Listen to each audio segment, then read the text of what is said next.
My name is Eric Lehevetsky, and I am the head storyteller here at Wanderlust. I basically design the system, and I run the game, write a lot of the plot, set up the monsters, and do a lot of the administration work here. Right!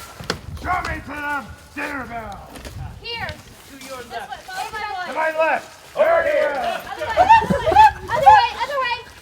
LARP is basically a combination of interactive theater, dress-up, some people might say cosplay, depending on what sort of individual they are, and sort of sporting activity. Essentially, we come out, we reenact fantasy settings, something like Lord of the Rings, etc., and we have physical interaction with safety-oriented weapons. We do fight, but it's all with a lot of safety in mind. People take on the persona of characters that they invent themselves in this sort of fantasy setting, and they go out on adventures, kind of like you would do in tabletop gaming or video games, if you're familiar with that. What's the weirdest thing you've eaten in character? In character, ants, bug juice. He pulled Food out of the trash? He pulled a bag of food out of the trash and offered me some as I walked in the door, and I'm like, yeah, sure. Yes. The strawberries out at the bottom of the garbage taste much, much better than the fresh ones. Specifically, Wanderlust is set in a fantasy world setting in which there has been an enormous war that has recently wiped out a huge portion of the world's population. The game is centered around the concept of recovering from this war, exploring new territories that have emerged because of this war, and basically finding both new lands and a sense of camaraderie in the face of great tragedy. There's magic and swordplay, and they're combined elements of the Age of Sail, early revolutionary America, as well as medieval Europe, and even Asian elements like Japanese and Indian influences. Do not do headshots, please. That is what not to do. Yeah. We involve a lot of, the people that come to the game are called player characters, and they come up with histories for their own characters based on the world setting. We like to focus a lot on that. We like to make sure that a lot of those elements get included, that a lot of our plot is centered around what people want to do with their characters. We also include a variety of elements from the story of the world itself. It's always changing with the PCs, due to the PCs, and sometimes without the PCs. There are short arcs that last only for a day. There's something that's happening that particular day that won't matter too much down the road. There are medium arcs that might last for several months or even a year and are sort of continuing stories. And then there are meta arcs, which last for years and are sort of ongoing themes in the plot. Oh, I don't like it when they're used like handles.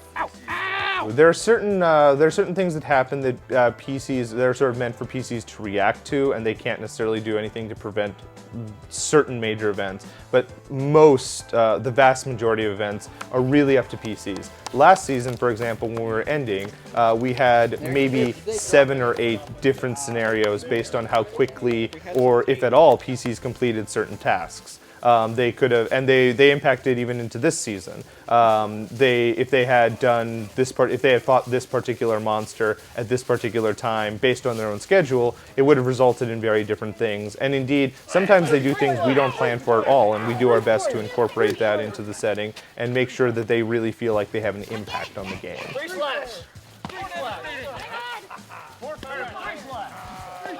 I am a storyteller. I help run all of the non-player characters that are going to interact with our players, whether it's antagonists, whether it's additional background people. I am here to facilitate the story for the rest of our players. Imps and hellhounds! They're not that hard, guys.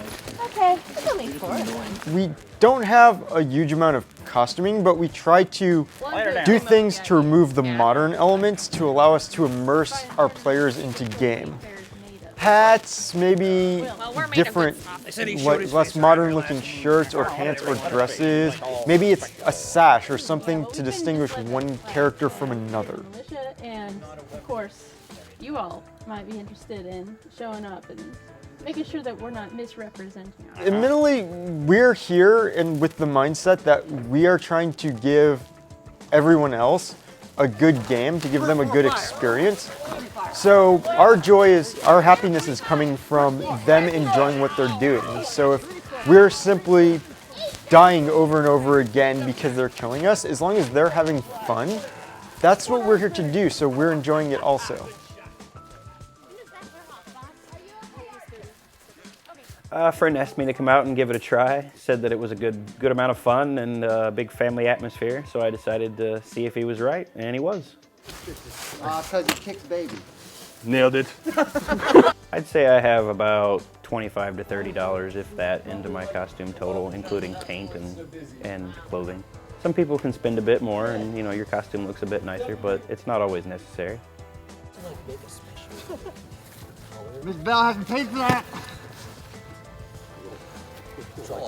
The game itself is pretty fun, and you get to be a part of fantastical adventures and make some coin and do magic and all kinds of crazy things. Oh!